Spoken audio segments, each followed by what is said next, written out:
Bonjour à tous, c'est Pierre-Alexandre pour Technoïd. Aujourd'hui, on va faire le test du Honor 8, donc le dernier sorti de la gamme Honor, sorti à 400 euros, donc une petite évolution en termes de prix, mais une grosse évolution en termes de finition, et ça, on va le voir tout de suite. Un téléphone qui m'a plutôt convaincu pour plusieurs choses, et ça, on va le voir dans le test.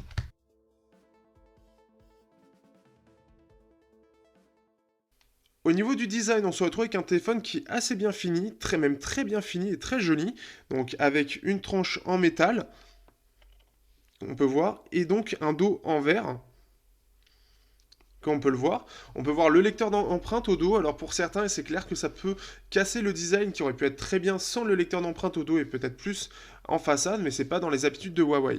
On peut voir aussi qu'il y a un système de reflet en fait grâce à 15 couches qui permet de polariser le verre pour qu'il y ait une certaine réflexion de la lumière un petit peu étrange, donc comme on peut le voir là, qui fait son effet. On peut voir les deux appareils photo. Moi j'aime pas trop le design, je préférais celui du Honor 6 Plus où c'était réuni en un seul bloc et donc c'était plus joli et mieux, plus discret tout en étant un peu plus design. Ce qui est plutôt bien, c'est qu'on est sur un téléphone au bord donc qui sont arrondis, en fait la tranche est arrondie, bon, comme les iPhones entre autres, et qui va permettre une bonne prise en main. Il n'est pas trop mince, ce qui fait que ça permet d'une bonne prise en main, donc ça c'est plutôt cool. Le problème c'est surtout que c'est du verre, donc qu'est-ce qui se passe si je mets mon doigt bien gras dessus? Eh ben ça va largement s'afficher. Surtout quand on est comme ça dans des espaces confinés avec des lumières comme ça a tendance à beaucoup se voir. Dans la réalité avec le Solid Star, ça se verra beaucoup moins. Néanmoins, ça se voit et ça c'est vraiment le truc dommage qui va casser le design, comme tous les téléphones en verre, et ça c'est vraiment dommage. On peut voir l'apparition de l'USB type C tout en gardant la prise jack, le haut-parleur en bas, les antennes. Ici le bouton power qui est un petit peu un design différent du bouton volume.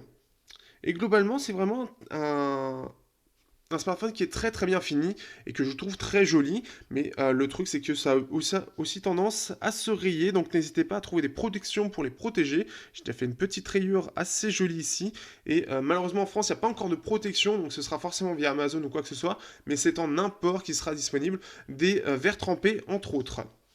Au niveau de la surcouche, alors déjà au niveau du lecteur d'empreintes, ce qui est assez cool, c'est qu'on va pouvoir faire plusieurs choses. Déjà, il est très efficace pour déverrouiller. On peut faire descendre et remonter la barre de notification. Dans la galerie, on va pouvoir bouger de gauche à droite pour voir toutes les autres ici photos. Donc ça, c'est plutôt cool. La surcouche en elle-même, ce que je reprochais au Nord, c'était surtout des bugs. Et ici, ce qui est plutôt bien, c'est que c'est fluide et c'est super bien optimisé. Il n'y a pas vraiment beaucoup de bugs, voire très rarement.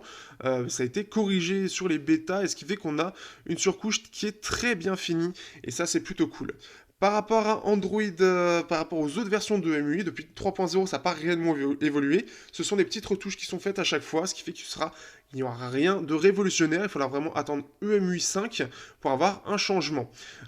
Sinon, en tout cas, c'est comme vous pouvez le voir très rapide, très fonctionnel, très fluide. Alors, on va pas montrer des choses personnelles, mais on peut le voir en tout cas, voilà, c'est quand même très bien fait, comme on peut le voir. Au niveau du multitâche, c'est pas forcément très bien présenté, mais au moins le multitâche fonctionne correctement, et en plus de ça, il est assez réactif, donc ça c'est une bonne chose. Vraiment, il y a une réelle évolution dans l'optimisation de la surcouche, et ça c'est quand même très agréable de voir une telle optimisation. Ça va permettre vraiment de pouvoir utiliser son téléphone de manière correcte. Là où j'avais beaucoup de mal avec beaucoup d'autres Honor, c'était surtout sur cette surcouche qui était mal optimisée. Donc pour ceux qui ont suivi le vlog, ça va changer un petit peu au niveau des benchmarks. Cette fois-ci, c'est pour montrer les performances vraiment en test lourd sur du long terme. Donc comme on peut le voir ce matin, j'ai fait quelques tests. Alors de base, on est sur un score qui avoisine les 5100, 1717 et 5166 en score. Donc comme vous pouvez le voir ici. Et si on l'utilise un petit peu, si on fait tourner les tests plusieurs fois, on se retrouve avec une baisse qui est assez légère au final, puisque c'est 1694 points au lieu de 1700 et quelques, et 4572 points au lieu de 5166. Donc une baisse de à peu près 600 points. C'est pas non plus extraordinaire, c'est même assez maîtrisé, surtout que l'appareil n'a pas tendance à trop chauffer. Donc là-dessus, Huawei a fait un très bon travail. Aussi le fait qu'il soit mis en 14 nanomètres en termes de gravure, ça fait aussi son effet, et comme on peut le voir là, voilà, il est efficace en termes de refroidissement par rapport à ça. Sur Geekbench, on se retrouve avec un score de 393 sur les performances sur long terme, donc à peu près une demi-heure avec à tourner en fait sur une vidéo, enfin sur un benchmark, et on peut voir que on est face au Xiaomi Redmi Pro avec un Helio X25, au Nexus 6P, au Mi Note Pro, et si on va un petit peu plus bas ici, donc voilà, vraiment on va être face même au Galaxy S7 qu'on a en Europe avec l'Exynos 8890, malgré son T880 MP12 sur le Samsung et T880 MP4 sur le Honor 8. Le Honor 8 est à peu près équivalent. L'écran 1080p aide aussi par rapport au Samsung qui est en 2K. Donc c'est quand même pas mal du tout. Sachant qu'on est sur un processeur auto-cœur en 14 nanomètres, donc 4 cœurs A72 et 4 cœurs A53 pour la faible consommation. Donc quelque chose de tout à fait correct. On a aussi 4 Go de mémoire, on a 32 Go de mémoire interne aussi. Donc ce qui fait qu'on a un téléphone qui est assez performant dans les jeux et qui va pouvoir se confronter à pas mal de soit anciens haut de gamme, soit les hauts de gamme plus récents, mais tout ce qui est forcément Snapdragon 820, ce sera plus performant. Au niveau de l'autonomie, alors là j'en attendais un petit peu. Par rapport à Honor, en général, c'est pas forcément terrible. Et là, Honor a réussi à optimiser à tel point que sur une utilisation mixte, 4G, Wi-Fi, réseaux sociaux, un petit peu de jeu, du Bluetooth pour la musique, j'arrive à peu près 6h, 6h30 écran allumé. On peut peut-être arriver jusqu'à 7h en full Wi-Fi, ce qui est quand même déjà une bonne autonomie. N'hésitez pas à regarder dans la description pour la partie donc autonomie avec YouTube où j'ai fait 4h40. C'est pas la meilleure que j'ai faite sur tous les tests. C'est une petite moyenne, et c'est assez étrange d'ailleurs, mais en tout cas, en utilisation réseaux sociaux, etc., il se débrouille très bien, donc ça c'est plutôt cool, et enfin Honor a une bonne autonomie par rapport à la fiche technique. Au niveau de l'écran, donc on a un bel écran LTPS de 1080p, donc ce qui est bien, c'est qu'au niveau des couleurs, c'est plutôt pas mal, mais certaines couleurs sont assez flashy, et le problème, c'est qu'on ne pourra pas forcément les rattraper. Ça, c'est un petit peu dommage de ne pas pouvoir choisir avec couleur vive ou plutôt naturelle. On pourra juste gérer la température de couleur qui a évolué et qui cette fois-ci permet de gérer vraiment si vous préférez par défaut chaud ou froid ou gérer comme vous voulez si vous préférez plus vert, rose ou quoi que ce soit. Donc ça c'est quelque chose d'assez sympa. On va pouvoir gérer aussi la protection des yeux pour reposer vos yeux le soir et que ça les repose un peu mieux et que ça vous permette de mieux dormir. Donc ça c'est une bonne chose. Au niveau du son, l'évolution de Honor par rapport à ça est aussi assez sympa, puisque cette fois-ci on a une jack qui est vraiment bonne pour du smartphone.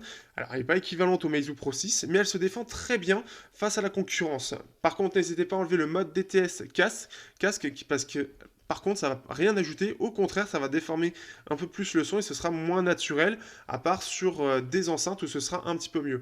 Mais sinon, le son est très bien comme ça. En haut-parleur, c'est plutôt pas mal, c'est assez correct avec du bon métal.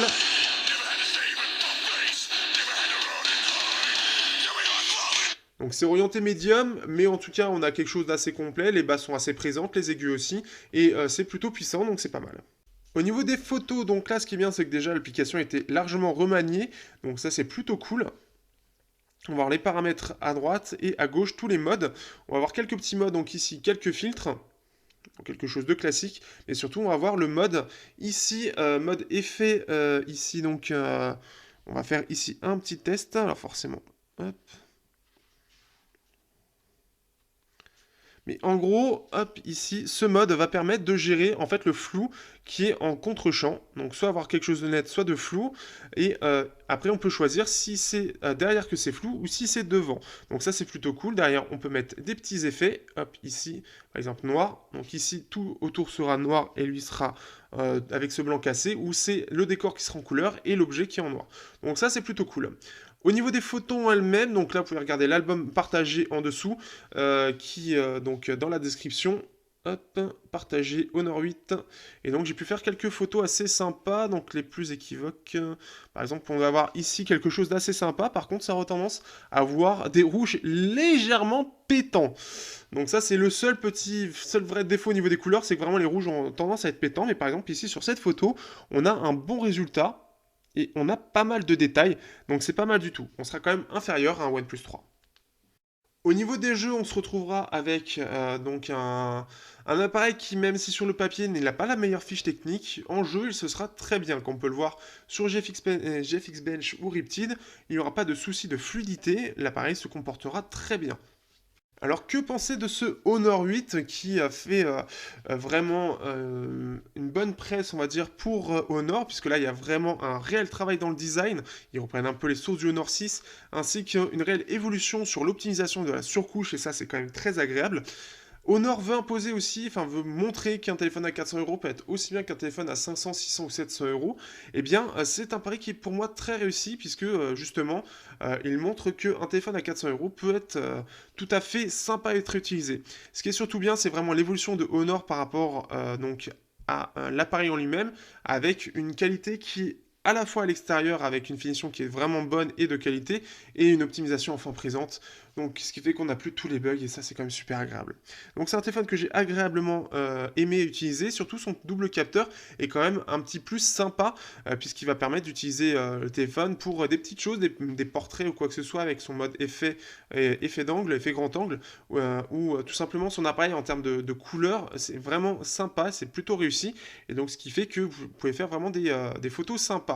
À l'avant aussi d'ailleurs c'est assez sympa, vous pouvez voir dans l'album. Donc ce qui fait que voilà dans l'ensemble c'est un appareil qui n'a pas réellement de gros défauts, il est plutôt équilibré, il y a des choses qui sont très bonnes, des choses qui sont bonnes, mais pas de réels gros défauts, donc ça c'est quand même assez agréable. On est sur une bonne évolution de la marque Honor et de la marque Huawei par rapport à pas mal de choses, et ça c'est agréable et ça montre vraiment qu'un téléphone à 400 euros aujourd'hui est tout à fait utilisable comme un haut de gamme, et ça c'est agréable. Donc voilà, si il vous plaît, si le design vous plaît, vous pouvez vous lancer, il n'y a pas de souci. Pour mieux comprendre pour la surcouche tout ce qu'il y a, n'hésitez pas à regarder le test complet. Sur ce, à bientôt sur Technoïd pour de prochains tests.